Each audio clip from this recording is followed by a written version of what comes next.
আজকে আমরা রান্নাটা একটু আলাদা রকম করে করছি। এভাবে একবার রান্নাটা করে খেয়ে দেখবেন।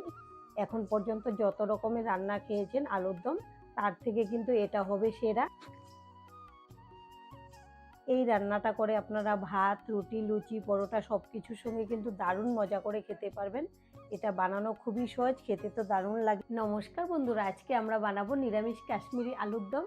আর রান্নাটা যেভাবে করব খেতে হবে কিন্তু দারুণ টেস্টি। এই রেসিপিটা করার জন্য প্রথমেই নিয়েছি এখানে ছোট সাইজের 500 গ্রাম আলু। আর আলুগুলোকে আগের থেকে ধুয়ে নিয়েছি। এবার একটা কুকারে নিয়ে নেব। আর এই ছোট সাইজের আলুগুলো নিলে কিন্তু খুব ভালো লাগে রান্না করার পর, তেল মশলা খুব ভালো করে ঢুকে এর মধ্যে। এখন আমি একটা কুকারে নিয়ে নিলাম। এবার দিয়ে দেব জল আর আলুগুলোকে ভাপিয়ে নেব। দিয়ে দেব সামান্য লবণ।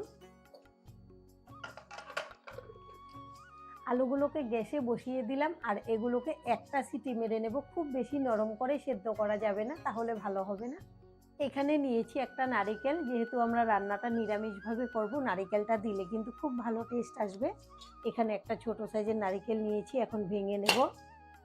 নারিকেলটাকে ভেঙে নিয়েছি আর এখান থেকে যতটুকু লাগবে আমি নিয়ে নেব। আলুগুলোকে একটা সিটি দিয়ে নামিয়ে নিয়েছি। এখন একটা পাত্রে নিয়ে নেব আর আলুগুলোকে ঠান্ডা করে খোসাটা ছাড়িয়ে নেব। আলুগুলো যতক্ষণে ঠান্ডা হবে একটা মশলা রেডি করে নেব। নিয়ে নেব জিরে গুঁড়ো, ধনে গুঁড়ো, ঝাল লঙ্কার গুঁড়ো। ঝালের পরিমাণটা আপনাদের স্বাদ অনুযায়ী কম বেশি করে দিয়ে দেবেন। সুন্দর কালারের জন্য নিয়েছি কাশ্মীরি লঙ্কার গুঁড়ো আর দেব হলুদের গুঁড়ো। এবার জল দিয়ে মশলাটাকে গুলিয়ে নেব। এভাবে যদি মশলা আগে থেকে গুলিয়ে নেওয়া যায় তখন রান্নাতে কিন্তু অনেকটাই টেস্ট বেড়ে যায় আর বাটা মশলার মতোই টেস্ট আসে। আমি জল দিয়ে ভালো করে গুলিয়ে নিচ্ছি আর মশলার দানাগুলো ফুলে অনেকটাই সফট হয়ে যায়। আমাদের মশলা গুলানো হয়ে গেছে, এখন এটা রেখে দেব সাইডে। এবার একটা পেস্ট বানিয়ে নেব। তার জন্য নিয়েছি এখানে একটা টমেটো কুচি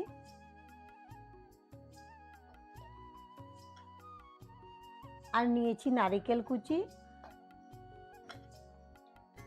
আর দিয়ে দেব সামান্য ভাঙা কাজু। কাজু আর নারিকেলটা দেওয়ার জন্য কিন্তু রান্নাটা খুবই ভালো হবে। এবার দিয়ে দেব সামান্য জল।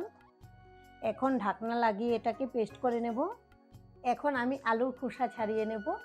আর এই রেসিপিটার জন্য যদি এরকম ছোট সাইজের আলুগুলো নেন তাহলে কিন্তু ভীষণ ভালো হবে রান্নাটা।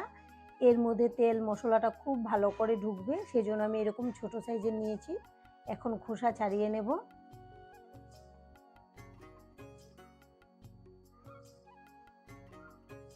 একটার খোসা ছাড়িয়ে নিয়েছি, এভাবে সবগুলো ছাড়িয়ে নেব। আলুর খোসা ছাড়িয়ে নিয়েছি আর এদিকে গ্যাসে একটা কড়াই বসিয়েছি, কড়াইটাকে গরম করে নিয়েছি। দিয়ে দেব সর্ষের তেল। আমি রান্নাটা সর্ষের তেলে করব, আপনারা চাইলে সাদা তেলেও করতে পারবেন। এবার তেলটাকে নেড়ে দেব।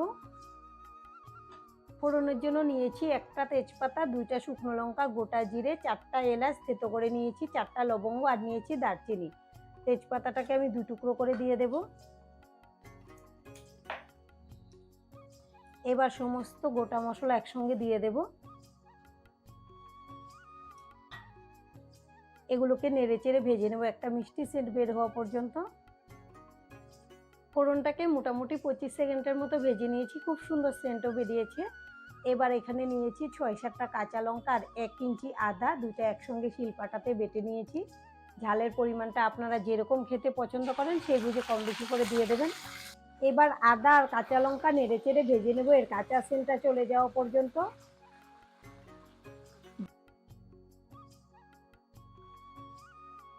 আদা আর কাঁচা লঙ্কা দিয়ে প্রায় 1 মিনিটের মতো ভেজে নিয়েছি, এর কাঁচা সেন্টটাও চলে গেছে। আর দেখুন কত সুন্দর দানা দানা হয়ে গেছে ভাজার পরে। এবার দিয়ে দেব গুলিয়ে রাখা মশলাটা।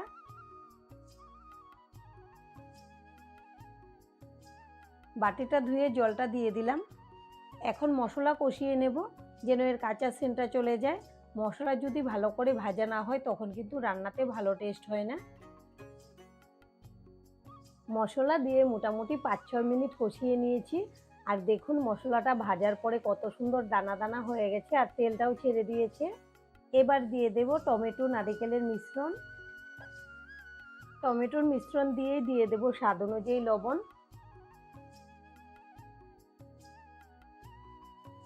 এখন আবারও মশলা ভালো করে কষিয়ে নেব যেন টমেটোর কাঁচা সেন্টটা চলে যায়। টমেটো বাটা দিয়ে মোটামুটি 5 মিনিট কষিয়ে নিয়েছি, খুব সুন্দর করে তেলটাও ছেড়ে দিয়েছে। আবারও একটু নেড়ে নেব। আর আজকে আমরা রান্নাটা একটু আলাদা রকম করে করছি। সবসময় তো আলু ভেজে রান্না করা হয়, তবে আজকে আমরা এরকম সেদ্ধ করে আলুগুলোকে সরাসরি গ্রেভির মধ্যে দিয়ে দিলাম। এভাবে একবার রান্নাটা করে খেয়ে দেখবেন। এখন পর্যন্ত যত রকমের রান্না খেয়েছেন আলুর দম, তার থেকে কিন্তু এটা হবে সেরা। এবার আলুগুলোকে খুব ভালো করে মশলার গ্রেভির সঙ্গে কষিয়ে নেব। যদি আপনারা আলুগুলোকে সেদ্ধ করে এভাবে দেন তাহলে কিন্তু একটু সময় লাগিয়ে কষিয়ে নিতে হবে, তাহলে খুবই ভালো হয় রান্নাটা। এখন আমি কষিয়ে নেব গ্রেভির সঙ্গে।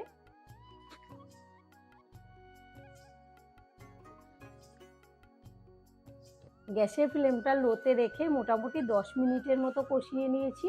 দেখুন গ্রেভিটা কিন্তু আগের থেকে অনেকটাই শুকিয়ে গেছে, আর তেল মশলা কিন্তু আলুর মধ্যে খুব ভালো করে ঢুকে গেছে। এবার দিয়ে দেবো খুবই সামান্য জল, এখানে ঝোলটা খুব বেশি দেব না।